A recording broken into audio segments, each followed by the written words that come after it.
आज हम लोग क्लास 12th के स्टूडेंट्स के लिए मैथ्स का एक नया चैप्टर स्टार्ट करने जा रहे हैं जिसका नाम है समाकलन। इंग्लिश में हम लोग इसको इंटीग्रेशन के नाम से जानते हैं।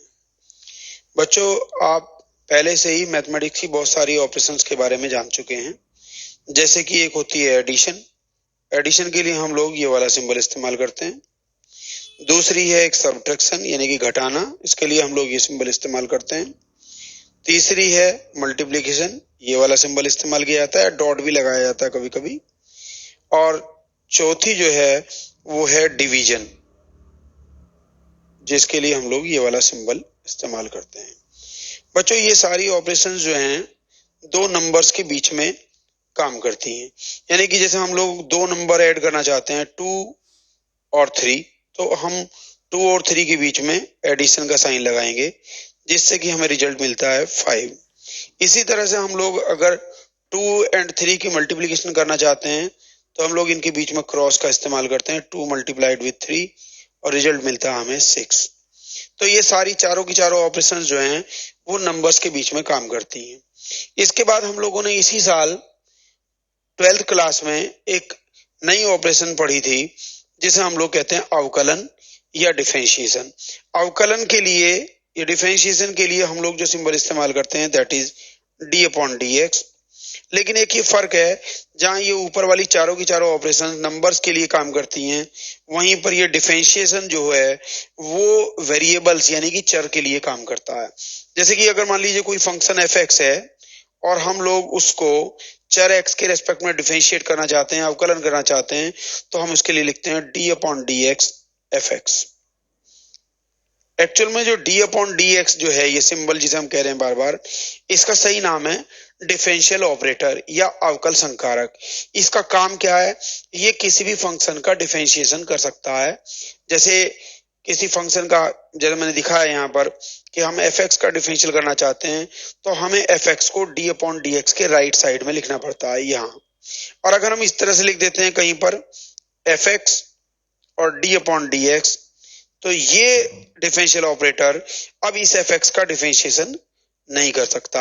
ये केवल उसी फंक्शन का डिफरेंशियल करता है जो इसके राइट साइड में लिखा गया होता है। For example d/dx sin x अगर हम लिखें तो ये sin x का डिफरेंशियल कर देता है और हमें मिलता है cos x। तो ये एक पांचवी तरह की मैथमेटिकल ऑपरेशन है जो हम लोगों ने इस साल सीखी थी। बच्चों, समाकलन या इंटीग्रेशन एक नई तरह की मैथमेटिकल ऑपरेशन है जिसे हम लोग आज सीखने जा रहे हैं। जिस तरीके से मैंने बताया कि डिफरेंशिएशन के लिए हम लोग जो सिंबल इस्तेमाल करते हैं वो d/dx है, उसी तरीके से हम लोगों को समाकलन के लिए भी एक सिंबल इस्तेमाल करना पड़ता है या ऑपरेटर इस्तेमाल करना पड़ता है, जो मैं आपके सामने लिख रहा हूं। हम लोग बनाते हैं इस तरीके से, इसे पढ़ते हैं इंटीग्रेशन और यहाँ पर लिखते हैं dx, और जिस फंक्शन का इंटीग्रेशन हमें करना पड़ता है उसको हम लोग यहाँ पर बीच में लिख देते हैं। फॉर एग्जाम्पल, मान लीजिए कि हमें sin x का इंटीग्रेशन करना है, तो हम इसके लिए लिखेंगे इंटीग्रल sin x और dx।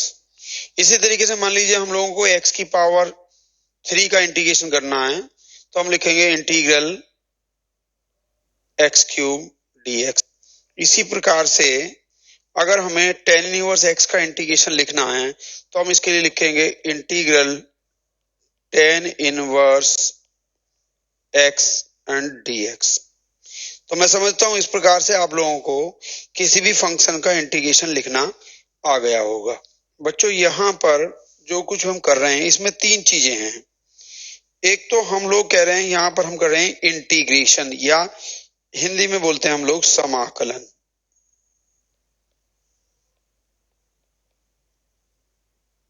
समाकलन यानी कि इंटीग्रेशन, ये वो क्रिया है जो हम लोग यहाँ पर कर रहे हैं। This is a process.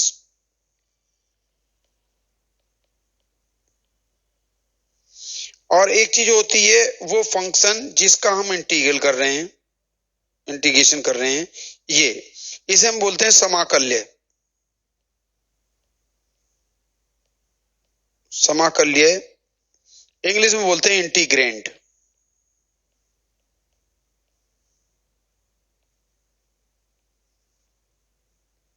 और तीसरे नंबर पर है जो हमें इससे मिलेगा। फॉर एग्जाम्पल यहां से हमें मिलता है एक्स की पावर 4/4, यहां से मिलता है हमें माइनस कॉस एक्स। तो ये जो प्राप्त हुआ रिजल्ट फाइनल, इसे हम बोलते हैं समाकल।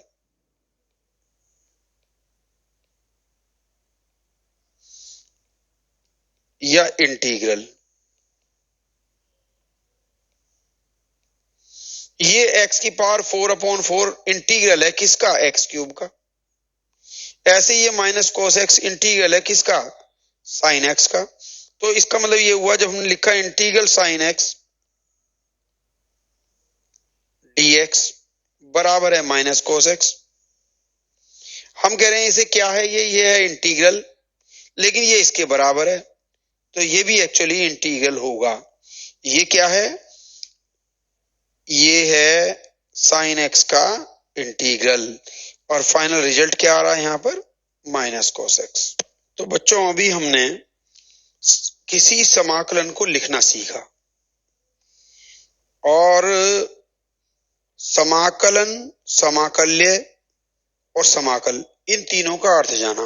यानी कि समाकलन मतलब इंटीग्रेशन, समाकल्य मतलब इंटीग्रेंड, और तीसरे नंबर पर आया समाकल जो फाइनल रिजल्ट है, उसका अर्थ हमने सीखा। अब हम लोग देखते हैं कि समाकलन आखिर कैसे किया जाएगा। कितने तरह के फंक्शंस हम लोग पढ़ते हैं, उन सब के अलग अलग समाकलन होंगे, क्या क्या समाकल होंगे, वो हम लोगों को यहाँ पर जानना है। तो ये कैसे होगा, इसको समझने के लिए हमें जाना पड़ेगा इसकी परिभाषा में। क्या है परिभाषा? तो बात समझिए कि हमने इससे पहले पढ़ा था अवकलन, और अब हम लोग पढ़ रहे हैं समाकलन। तो वास्तव में समाकलन जो है अवकलन की विपरीत प्रक्रिया होती है। अब विपरीत प्रक्रिया का क्या अर्थ है? जैसे हम लोग जानते हैं कि d/dx साइन एक्स बराबर कोस एक्स होता है। ये तो हुआ अवकलन। अब हम कह रहे हैं समाकलन है इसका उल्टा। इसका मतलब अगर साइन एक्स का डिफरेंशियल कॉस एक्स है तो कॉस एक्स का इंटीग्रल साइन एक्स होगा। That means you can write integral cos x dx बराबर साइन एक्स। इसी तरीके से हम लोग जानते हैं d/dx x की पावर 5 का होता है 5x की पावर 4। तो अब इस जब ये हम कह रहे हैं कि x की पावर 5 का डिफरेंशियल ये है, तो इसका 5x की पावर 4 का इंटीग्रल 5x की power 4 dx will be equal to x की पावर 5 एटसेट्रा। तो ये बात आपके, मैं समझता हूं समझ आ गई होगी। व्यापक तौर पर अगर हम लिखें डेफिनेशन, परिभाषा,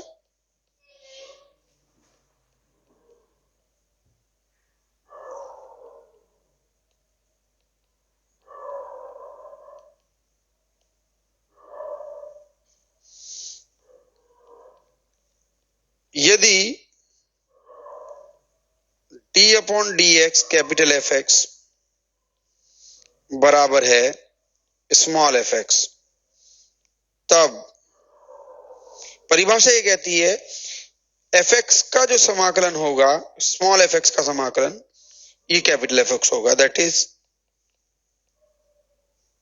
integral small F x dx बराबर है कैपिटल एफ एक्स। लेकिन इस तरीके से समाकलन करते समय हम लोग इस टर्म के साथ एक स्वेच्छ अचर यानी कि आर्बिट्ररी कांस्टेंट c और ऐड कर देते हैं। अब जब हम यहाँ पर c ऐड करते हैं तो ये जो रिजल्ट फाइनल निकल करके आता है, इसे हम लोग कहते हैं स्मॉल एफ एक्स का व्यापक समाकल या general integral of small F x. For example अभी मैं आगे जाऊंगा, जैसे मैंने अभी पहले आपको बताया था कि सिंस d/dx साइन एक्स जो होता है, हमने कहा ये होता है कॉस एक्स। तो पहले मैंने अभी आपके सामने लिखा था, इसका मीनिंग क्या होगा कि इंटीग्रल कॉस एक्स अगर करोगे you will gate sine x. लेकिन अगर हम लोग इसका जनरल इंटीग्रल करना चाहते हैं या व्यापक समाकलन लिखना चाहते हैं तो हम लोगों को यहाँ साइन एक्स के साथ एक सी और ऐड करना पड़ेगा। Integral cos x d x बराबर sine x plus c plus c. ये साइन एक्स प्लस सी जो है वो कोस एक्स का जनरल इंटीग्रल है या व्यापक समाकल है। इसी प्रकार से जैसे d upon d x x raise to the power 5 हम लोगों ने लिखा था 5x की पावर 4, इसलिए हमने कहा था कि it imply that integral 5x की raise to the power 4 dx will be equal to x की पावर 5। लेकिन जब हम लोग जनरल इंटीग्रल की बात करेंगे तो हमें लिखना होगा integral 5x raise to the power 4 dx is equal to x raise to the power 5 plus a constant c। तो इस तरीके से आपको पता लग गया कि जब भी हम लोग इंटीग्रल लिखेंगे, जनरल इंटीग्रल लिखेंगे, तो जनरल इंटीग्रल लिखते समय इंटीग्रेशन तो पुराने फार्मूले से ही किया जाएगा, लेकिन साथ में हमें c और ऐड करना पड़ेगा। अब आप ये समझ लीजिए कि जब हम परिभाषा पढ़ चुके हैं कि अगर a का डिफरेंशियल कोएफिशिएंट b है तो b का इंटीग्रेशन जो होगा वो a होगा, ये हम समझ चुके हैं। तो इस आधार पर चूंकि हम बहुत सारे फंक्शंस के डिफरेंशियल कोएफिशिएंट या अवकलज पहले से पढ़ चुके हैं, तो उन फार्मूलों की मदद से हम लोग डायरेक्ट इंटीग्रेशन के फार्मूले यहाँ पर लिख सकते हैं। आइए अब हम लोग कुछ मूल फलनों के समाकलन सूत्र या प्रति अवकलज ज्ञात करने का प्रयास करते हैं। Number 1, d upon d x x raise to the power n plus 1 upon n plus 1 बराबर होता है n प्लस 1 जो नीचे है वो तो कांस्टेंट है, ऐसे ही रहेगा, केवल न्यूमरेटर में जो टर्म है उसका डिफरेंशियल होगा n प्लस 1 x की पावर n प्लस 1 में से 1 सब्ट्रैक्ट करोगे तो बचेगा n। अब यहाँ से n प्लस 1 से n प्लस 1 कैंसिल हो जाएगा, यू विल गेट x की power n।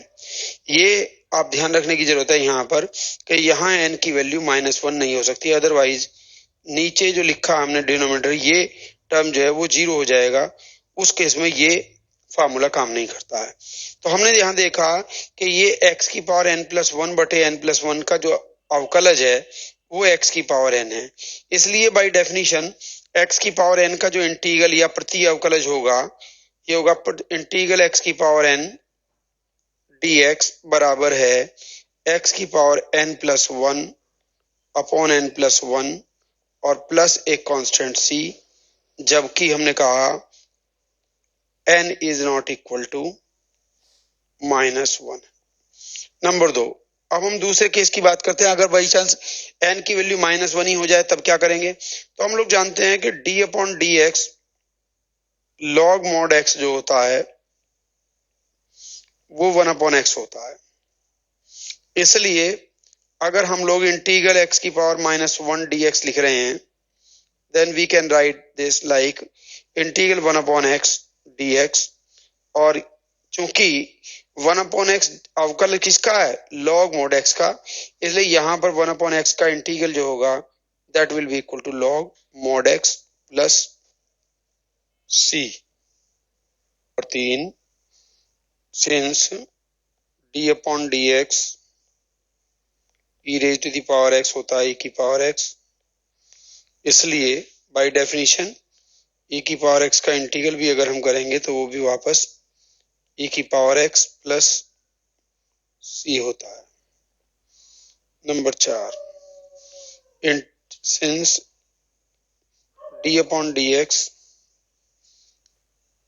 A raise to the power x upon log a base e अगर हम करेंगे then we shall get a raise to the power x log a base e upon log a base e, और ये log a base e cancel हो जाएगा, you will get a की power x। इसका मतलब ये हुआ इस फंक्शन का डिफरेंशियल a की पावर x है, इसलिए जब हम लोग इंटीग्रल करेंगे by definition integral a raise to the power x dx will be equal to a raised to the power x upon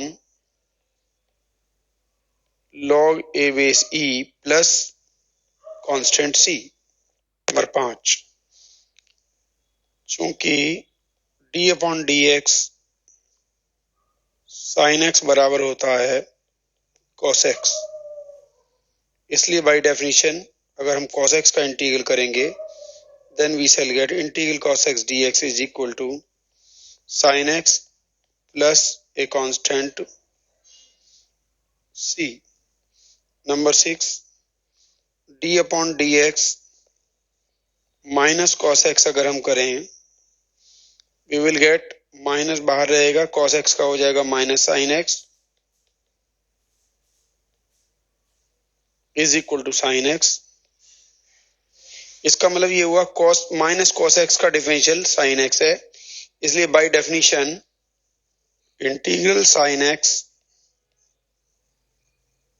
dx will be equal to minus cos x plus a constant c। Number 7, d over D x ten x बराबर होता है sec square x, इसलिए integral sec square x dx बराबर होगा ten x plus constant c। 8 number, d upon d x minus cot x अगर हम करेंगे then we shall get minus cosec square x that is plus cosec square x, इसलिए by definition integral cosec square x dx will be equal to minus cot x plus c। Number 9, d upon d x sec x बराबर होता है sec x tan x, इसलिए by definition integral sec x tan x dx बराबर होगा sec x plus c। Number 10, d upon d x